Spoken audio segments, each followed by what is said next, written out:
Hi guys, it's the girl Nikki Know It All. I'm here with another video with hopefully a helpful sewing hint. I'm working with Stretch Fabric today for a client. I'm making a dress for her. It's a scuba fabric, so it's really stretchy, kind of spongy, and basically there's certain things that you need to know when you're working with fabrics like this.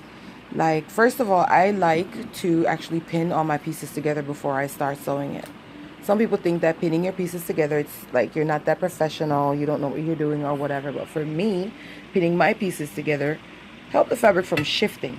When you put the material on the machine, because of the feed dog and the pressure from the presser foot, it can cause the fabrics to get pulled in at different paces.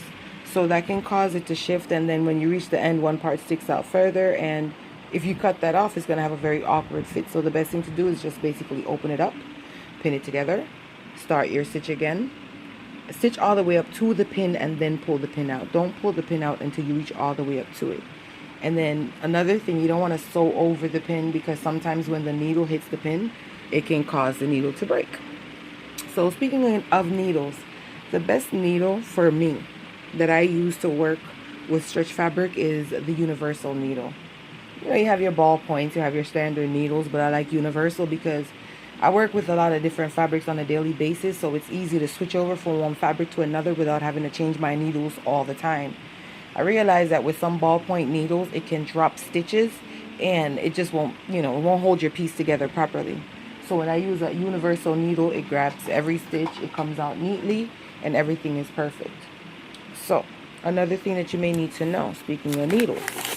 Okay, so when it comes to stretch fabric, when you put it under the presser foot and you start stitching, one thing that could always happen is the fabric gets pushed into the hole underneath.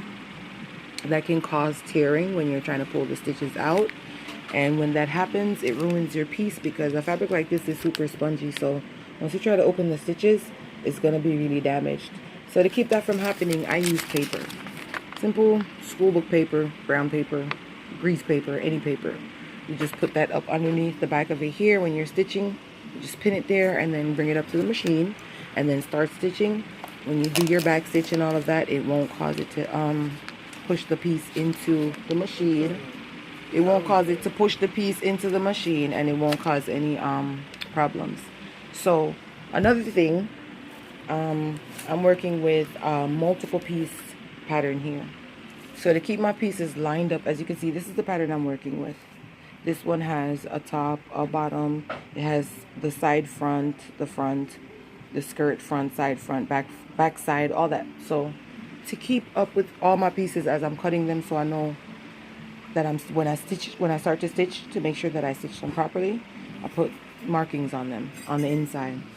So SF, that's for side, front. I put F for front. You can see that there. On here, I put the B for the back. You can hardly see it there. CB for the back. SB for the side back. Same thing for the skirt. I put SB for the side back. I put B for the back.